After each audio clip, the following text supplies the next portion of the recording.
സൂത്രൻ. ഹാവൂ, മഴ തുടങ്ങി. നീ നീ ഞേ മഴ പെയ്യുന്നതിന് ആരാ കരയുന്നത്? അയ്യോടാ, മണ്ടത്തരം പറ്റി, മഴയല്ല. നീ നീ എൻ്റെ അച്ഛാ. എന്തിനാടാ കരയുന്നത്? എൻ്റെ അച്ഛനെ കാണാഞ്ഞിട്ടാ. ഏതോ മാൻ ചത്തെന്നു കേട്ട് അന്വേഷിക്കാൻ പോയതാ, ഇതുവരെ വന്നില്ല. നീ നീ പാവം. കരയാതെടേ, ഞങ്ങൾ അന്വേഷിക്കാം. അച്ഛൻ്റെ അടയാളം പറ. എൻ്റെ അച്ഛനും വവ്വാലായിരുന്നു, തല കീഴായി തൂങ്ങി കിടക്കും. അതൊക്കെ ഞങ്ങൾക്കറിയാം. ഇവിടുന്ന് പോകുന്നത് വരെ ഇച്ചിരി കൊടവയറുണ്ടായിരുന്നു, അതു മതി. എവിടെ ചെന്ന് അന്വേഷിക്കും?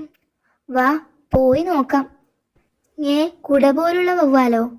അല്ലല്ല, കുടവയറുള്ള വവ്വാൽ. കുടവയറുള്ള വവ്വാലല്ലേ? അങ്ങേര് ചത്തു. ഒരു പഴം തിന്നിട്ടാ മാൻ ചത്തത്. അത് ടെസ്റ്റ് ചെയ്യാൻ ആ മണ്ടൻ വവ്വാലും പഴം തിന്നു, ചത്തും പോയി. നമ്മളിത് എങ്ങനെ ആ കുഞ്ഞു വവ്വാലിനോട് പറയും? അവനെ തൽക്കാലം വിവരം അറിയിക്കണ്ട, നമുക്ക് മുങ്ങാം. നീ നീ എൻ്റെ അച്ഛൻ. ദേ അവൻ. അച്ഛൻ ചത്തത് അവൻ അറിഞ്ഞെന്നാ തോന്നുന്നത്.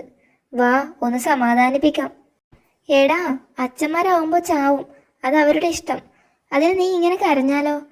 നീ നീ അതല്ലെന്നേ. ഇന്നലെ ചത്ത അച്ഛൻ ദേ എൻ്റെ പിന്നാലെ വരുന്നു. നീ നീ മോനെ. അയ്യോ,